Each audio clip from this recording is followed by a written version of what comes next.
कल्पना करा, तुमच्यासमोर दोनच पर्याय आहेत. एक म्हणजे स्वतःचा जीव वाचवणं आणि दुसरा म्हणजे स्वतःचा जीव देऊन संपूर्ण स्वराज्य वाचवणं. तुम्ही कोणता पर्याय निवडाल?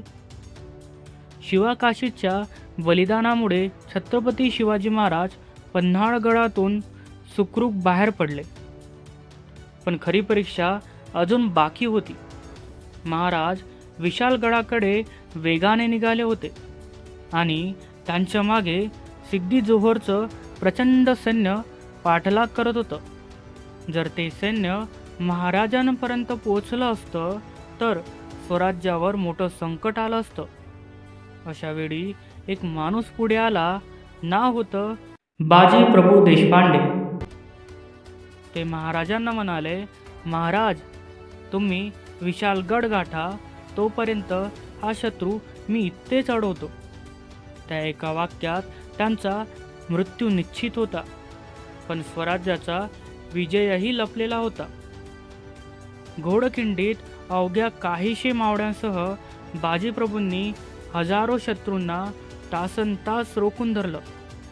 शरीरावर एकामागून एक घाव बसत होते, रक्त सांडत होतं, पण त्यांच्या हातातील तलवार थांबत नव्हती. त्यांच्या कानांना फक्त एका आवाजाची वाट होती, विशालगडावर महाराज सुखरूप पोहोचल्याचा संकेत देणाऱ्या तोफाची. आणि अखेर दूरवरून तोफांचा आवाज घुमला. तो आवाज ऐकताच बाजीप्रभूंच्या चेहऱ्यावर समाधान उमटलं.